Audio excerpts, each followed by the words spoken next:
We're on this muddy, cool day in Rockwall, Texas to show you this gabled structure with this big kitchen that we built that started off with a bad structure that was built from a previous builder.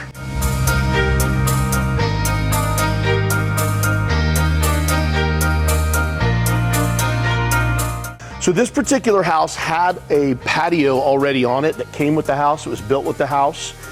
And the homeowners decided to let a friend of a friend build a structure onto that patio.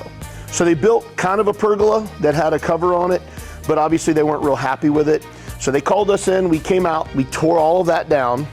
And then after having some conversation and sharing some design ideas, they decided that it would be best just to tear out the whole patio on the house and build one large synonymous gable all the way across like we did and integrate it back into the house. So once we demoed the original patio and the structure that was built, we then came in and actually just put footings under this concrete. We did not pour this concrete, it was already here. So we came in, dug underneath, put nice large footers for our new posts on our structure, and then we started deciding on how we were gonna integrate into this back wall here. And as you can see, there's 3 different variations of roof height.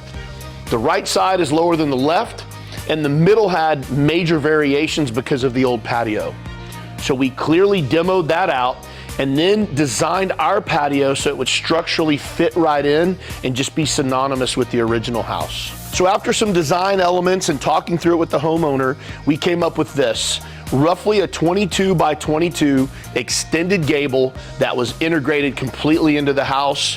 All solid timber, as you can see, with our 8 by 8 post, our 6 by 12 beams, all of our tongue and groove, all cedar tongue and groove here, and then obviously setting the beams into the house rather than post against the house.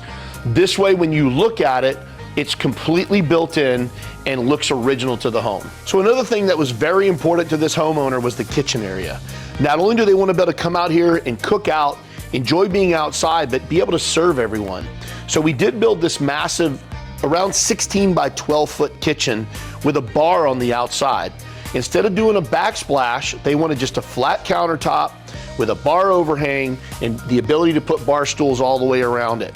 We built this out of Austin chopped stone with a Luter's top on it. And then we came in and we made this area the focus of the cooking area. As you can see, he's got his smoker here, which he can roll around. He's got his grill and his power burner. So this is primarily the cooking area. And then we have a sink that we did.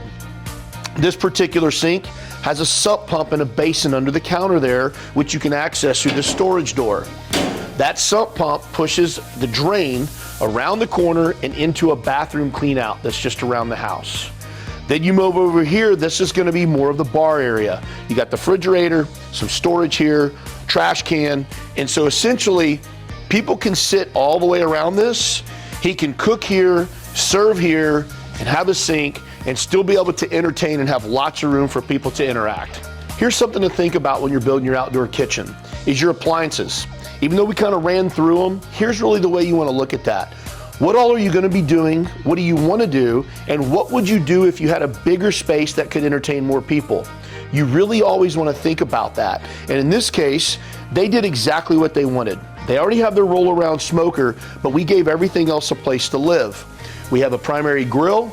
We have a nice big power burner that they can do boils and fries and whatever else they want to do there. Of course, a sink, trash can, and a refrigerator.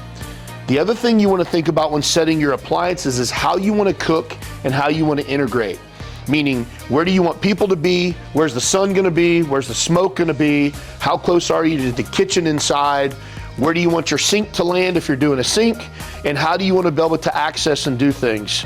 In this case, there's a lot of space behind this kitchen. So 2 people could work back here pretty well, one cooking, one serving the bar area, and still have plenty of room for people to sit and enjoy underneath the patio. So here's something to consider when you have an existing patio, and sometimes people just want to build onto that.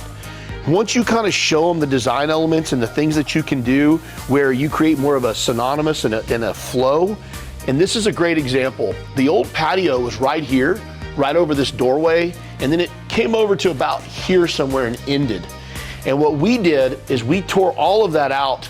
So now when you walk out of the door, you're instantly under this great big tall ceiling, and it feels like a larger open space, and you're now not having to transition from your patio into the new patio and have all the obstructions. There was even, you know, brick columns here that were in the way. Like, I think the brick column sat like right here somewhere.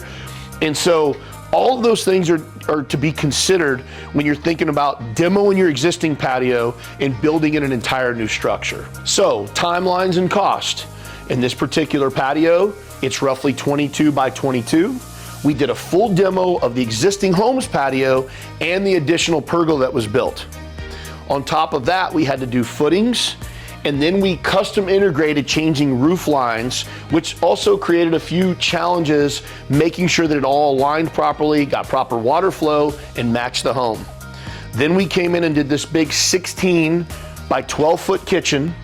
All the appliances, all the electrical, and everything else that went into this project took us just around 2 months and cost just under $70,000. In conclusion, this particular client, after some heavy discussions, going through some design elements, talking about demoing and not demoing, what the purpose was, what they wanted to use the space for, we ultimately ended up with this large 22 by 22 gabled structure with a 16 by 12 kitchen that allows them to come out with their family and their friends and their neighbors, who they have a fence going to their neighbor's house, and enjoy time out here, not being crammed in a kitchen, but having lots of space to cook in, lots of serving space in the bar area, but in addition to that, places to put a table and chairs and have lots of people that can come out here and simply enjoy the space all under one roof in the same area, enjoying themselves.